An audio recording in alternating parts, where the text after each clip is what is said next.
Sebelumnya, CEO SpaceX Elon Musk bersama Menteri Kesehatan Budi Gunadi Sadikin meresmikan layanan Starlink di puskesmas pembantu di Bali.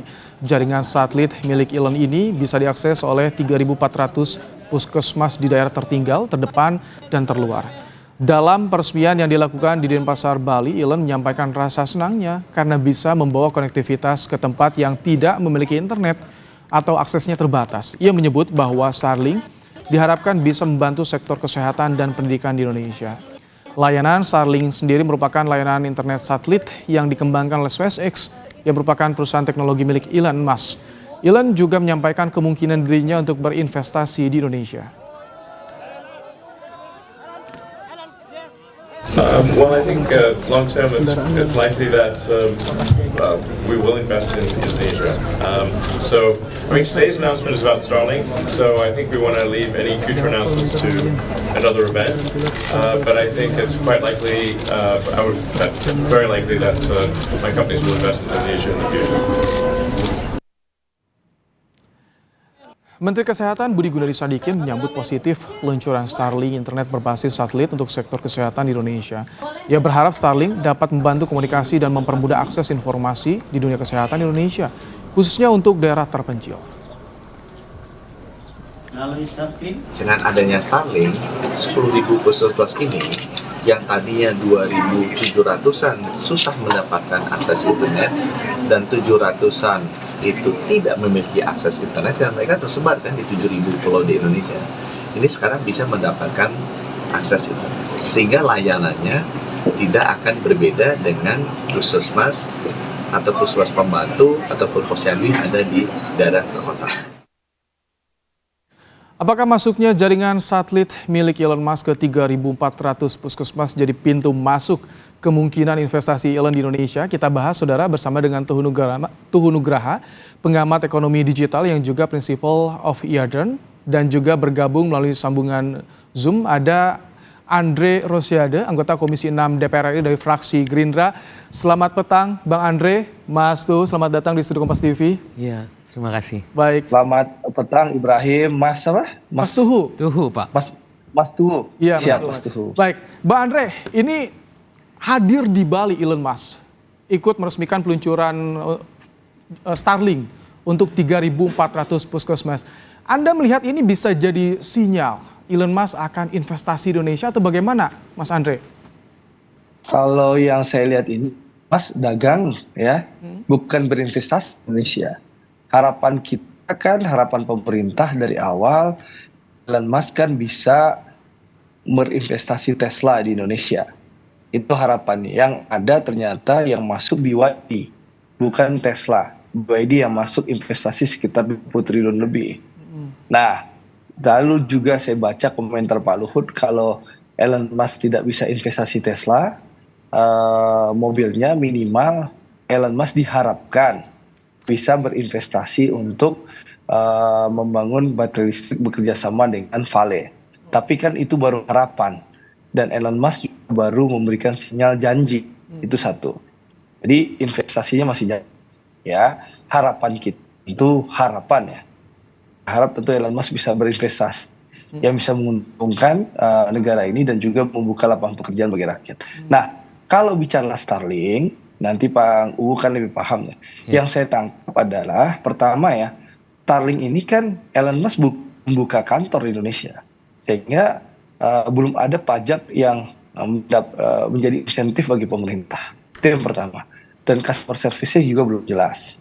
Itu yang perlu dipahami. Yang kedua adalah, ini kan Elon Musk kan sebenarnya kita tidak terlalu butuh menurut saya. Karena kita baru juga punya satelit yang baru diorbitkan oleh Kementerian Kominfo.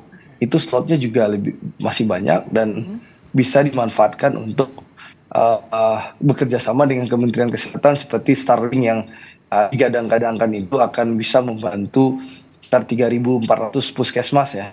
Ada 2.700 puskesmas plus 2.400 puskesmas yang membutuhkan bantuan internet. Saya rasa tujuannya baik, tapi sebenarnya sekali lagi ya satelit kita cukup sebenarnya karena Kominfo juga baru meluncurkan satelit. Jadi menurut saya sekali lagi ini yang untung lebih banyak Elon Musk melalui Starlink. Oh, Karena ada market share pasar yang didapatkan oleh Elon Musk, ya, Baik. bukan banyak Bang Andre, menguntungkan Indonesia. Kalau menurut saya seperti itu. Bang Andre kan Tapi sebelumnya, tentu sekali lagi oke, kita apresiasi, ya Oke. kita harapkan mudah-mudahan langkah ini bisa membantu segera meringankan permasalahan kita soal lemahnya dan lambatnya internet di Indonesia, khususnya di Oke. daerah-daerah kurang terjangkau. Tapi Baik. sekali lagi coba Pak UU mungkin lebih paham Kita daripada akan saya. dengarkan ya. Karena Kita setahu dengarkan. saya satelit Kominfo itu mampu sebenarnya. baik Mas Luhut, urgensinya apa dengan menggunakan Starlink ini 3.400 puskesmas, padahal tadi satelit dari Kominfo mampu, kata Bang Andre. Apakah Ya. ini cara bagi pemerintah untuk bisa menggoda Elon Musk untuk investasi di tanah air atau apa urgensinya? Ya mungkin bisa macam-macam itu ya. Jadi kayak satelitnya Kominfo sudah ada satelit misalnya, tapi apakah kemudian itu bisa digunakan untuk akses internet? Dalam artian ini untuk retail ya. Karena kalau di Elon Musk dengan Starlink itu kan mereka orang bisa subscribe untuk kemudian akses internet sama kayak kita subscribe internet provider konvensional yang sudah ada saat ini. Nah itu dan gitu sebenarnya menurut saya juga dibutuhkan untuk wilayah-wilayah Indonesia. Mungkin saat ini masuknya lewat puskesmas kesehatan, tapi sebenarnya kan bayangkan Indonesia yang sangat luas ini, misalnya industri tambang, ada masyarakat di daerah-daerah yang di ujung-ujung Indonesia tadi, yang bahkan di beberapa daerah bahkan saya lihatin itu masih 2G gitu ya. Bayangkan gimana dia mau mengakses ekonomi digital kalau dia tidak bisa mengakses ke internet di mana yang lainnya, negara lain tuh sudah bicara soal 5G. Bahkan Cina sudah bicara 6G, kita masih tertinggal di 2G dan 3G. Sementara ekonomi digital, ketika orang bicara tentang ekonomi nanti AI berbasis blockchain, atau beberapa negara sudah bicara soal ekonomi metaverse, itu minimal 5G. Jadi dengan dari Starlink ini jadi jawaban akan kendala akses yang selama ini dirasakan. Betul, kalau menurut saya ini bisa menjadi solusi. Mungkin di kota-kota besar kita tidak terlalu membutuhkan, tapi di wilayah-wilayah yang koneksi internetnya sangat lambat atau yang tidak scalable untuk koneksi internet konvensional, ini bisa menjadi solusi. Oke. Dan kesehatan itu salah satunya untuk mungkin saya membayangkan ini untuk telehealth nantinya ke depan. Jadi ke dokter secara virtual seperti itu Iya, ya. virtual pakai AI nanti Oke. kan. Jadi nanti bisa atau mungkin kayak di Cina tuh ada box-box. Orang konsultasinya lewat itu aja dulu di awal gitu. Oke, Bang Andre, kalau misalkan ini kan rencananya soal peluncuran Starlink di 3.400 untuk 3.400 puskesmas ini akan dihadir oleh Presiden Jokowi, namun ternyata tidak. Kalau misalkan tadi disinggung karena harapan kita adalah investasi, apakah betul ini sebagai simbol belum ada kesepakatan soal investasi antara Elon Musk dengan pemerintah Indonesia, Bang Andre? Ya, faktanya kan kita mendengarkan bahwa memang belum ada kesepakatan sama sekali. Yang tadi saya sebutkan, baru BYD yang masuk berinvestasi 20 triliun lebih ya untuk mobil listrik. Sampai sekarang Tesla yang kita sudah garap dan kita lobby selama 2 tahun kan masih dalam tataran pembicaraan. Nah, tadi Mas Tuh kan sudah bicara soal manfaatnya Starlink. Menurut saya itu perlu kita apresiasi langkah pemerintah ini ya, dalam rangka membantu bagaimana daerah 3T itu bisa mendapat akses internet lebih cepat. Nah, tapi sekali lagi PR-nya ya, saya juga membaca Menkominfo masih bernegosiasi dengan pihak Starlink supaya bisa membuka kantor di Ya, Indonesia. betul. Supaya apa? Supaya pajaknya bisa masuk. Yang kedua, customer service-nya jelas. Jadi kalau ada masalah ada yang bertanggung jawab. Ini penting. Betul. Jangan sampai Elon Musk hanya mau menang sendiri di Indonesia. Ya, betul, Kita negara betul. demokrat dan kita pasarnya besar loh. Betul. 280 juta rakyat Indonesia ini pasar besar. Ya, bukan hanya Elon Musk yang butuh Indonesia. Oke. Ini saingannya seperti Huawei juga akan masuk ke Indonesia. Mereka butuh kita, gitu loh. Betul. Oke.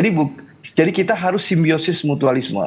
Jadi kita membuka diri kepada investor atau teknologi yang masuk, tapi sekali lagi yang mau masuk ke Indonesia, kita dorong buka kantor ke Indonesia supaya ada pajaknya masuk ke Indonesia. Yang kedua, ada jaminan pelayanan after service, customer service harus ada. Ini PR kita, Oke. tapi saya rasa pemerintah pasti sudah memikirkan. Mas Muni, Mas Budi Ari sebagai Menteri Menkominfo sudah paham itu. Mereka tentu yakin saya pemerintah melalui Menkominfo lagi berjuang keras untuk bernegosiasi memastikan kantornya ada dan juga pajaknya masuk dan tentu customer service-nya ada. Oke. Saya percaya pemerintah Pak Jokowi akan bekerja untuk itu. Oke, secara secure bagaimana Mas Tuh ketika kantornya belum ada customer service, kita bingung juga. Ya, Oke, ya itu nanti menjadi PR pemerintah ya. Kalau menurut saya ini sepertinya kalau misalnya kayak di bisnis ini kayak trial version dulu, jadi kasih preview. Tapi nanti ada jangka waktu, harusnya mungkin pemerintah juga seperti itu. Ada jangka waktu berapa lama sehingga mereka punya transisi buka kantor di Indonesia. Karena mungkin kalau sebagai bisnis kan dia ngeliat juga ini beneran besar apa enggak gitu ya. Jadi kasih waktu sama-sama dan juga selain soal investment tadi kantor dan lain-lain, yang faktor yang harus dipikirkan pemerintah juga soal keamanan. Bagaimana kita mitigasi resiko? Karena lewat satelit ini tentunya kita bisa langsung dipetakan tuh satu. Terus kemudian ada interception internet di tengah jalan. Bayangkan kalau kita pakai AI. Ngadunya ke siapa? Ya, ngadunya ke siapa dan bagaimana pemerintah memitigasi itu gitu. Tapi kalau dengan kemudahan yang tadi didapatkan Elon Musk, belum ada kantor, belum ada customer service, tapi bisa langsung beroperasi. Apakah itu ada jaminan ke depan? Mungkin Elon akan tertarik untuk investasi di tanah air. Ya. Ini test the water misalkan. Ya, bisa jadi. Nah ini tadi makanya ini tinggal bagaimana pemerintah menegosiasikan ini. Karena kita kan sebagai pemilik yang kemudian ibaratnya oke, kita kasih test case, kamu bisa mencoba dulu. Setelah ini kalau dia nggak mau, mungkin kan ada justru bisa menarik investor lain gitu yang bisa masuk ke sini.